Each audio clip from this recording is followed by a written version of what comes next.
বের হয়েছিলাম নতুন শহর ঘুরে দেখতে। হঠাৎ চোখে পড়ল বিশাল বড় এক নাগরদোলা। একটু খেয়াল করতে বুঝতে পারলাম ওখানে আসলে মেলা হচ্ছে। তো হাতে যেহেতু সময় ছিল এই কারণে মেলায় ঢুকেছিলাম। তো আরহাম আসলে নাগরদোলায় চড়ার জন্য খুবই এক্সাইটেড ছিল, যার কারণে প্রথমে ওকে নাগরদোলায় চড়ালাম। আর ছোট ছিল বলে এ ধরনের রাইডে ওকে আগে কখনো চড়ানো হয়নি। আর আমি খুব অবাক হচ্ছিলাম এটা দেখে যে জীবনে প্রথম এমন একটা রাইডে উঠেছে, এত উপরে উঠছে অথচ একটুও ভয় পাচ্ছিল না।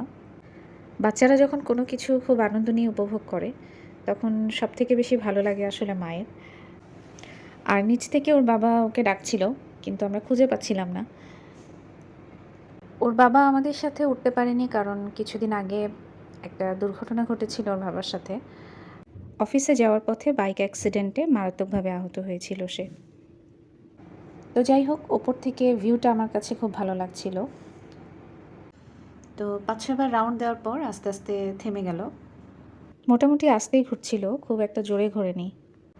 আরহাম তখনও লাল নীল আলো দেখায় ব্যস্ত। এরপর ওখান থেকে নেমে আমরা দোকানগুলোতে ঘুরছিলাম। সেখানে বেশ কয়েকটা খেলনার স্টল ছিল। শত শত খেলনার মাঝে কোনটা রেখে কোনটা নিবে এমন একটা অবস্থা।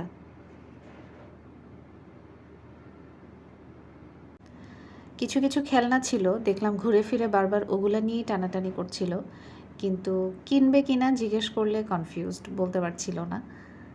তো আমার কাছে মনে হলো এই খেলনাটা হয়তো ওর পছন্দ হয়েছিল, যার কারণে এই খেলনাটা ওকে কিনে দিয়েছিলাম। ওটা অবশ্য আর ক্যামেরায় তোলা হয়নি। খেলনা দেখলে আমার নিজেরও অনেক খেলনা কিনতে ইচ্ছা করে বাচ্চাদের জন্য। ওকে বারবার জিজ্ঞেস করছিলাম কি দেখছো, কোনটা ভালো লাগছে, তাই দেখাচ্ছিল যে এইটা দেখছি। যাই হোক, এরপর ওর কিছু ছবি তুলে আমরা ওই দিনের মতো ঘোরাঘুরি শেষ করে বাসার উদ্দেশ্যে রওনা দিলাম। আরহামের প্রথম নাগরদোলায় চড়ার এই অভিজ্ঞতা ক্যামেরা বন্দি করে রাখলাম স্মৃতি হিসেবে ধরে রাখার জন্য। আমাদের জন্য দোয়া করবেন এবং আপনারা সবাই সুস্থ থাকবেন।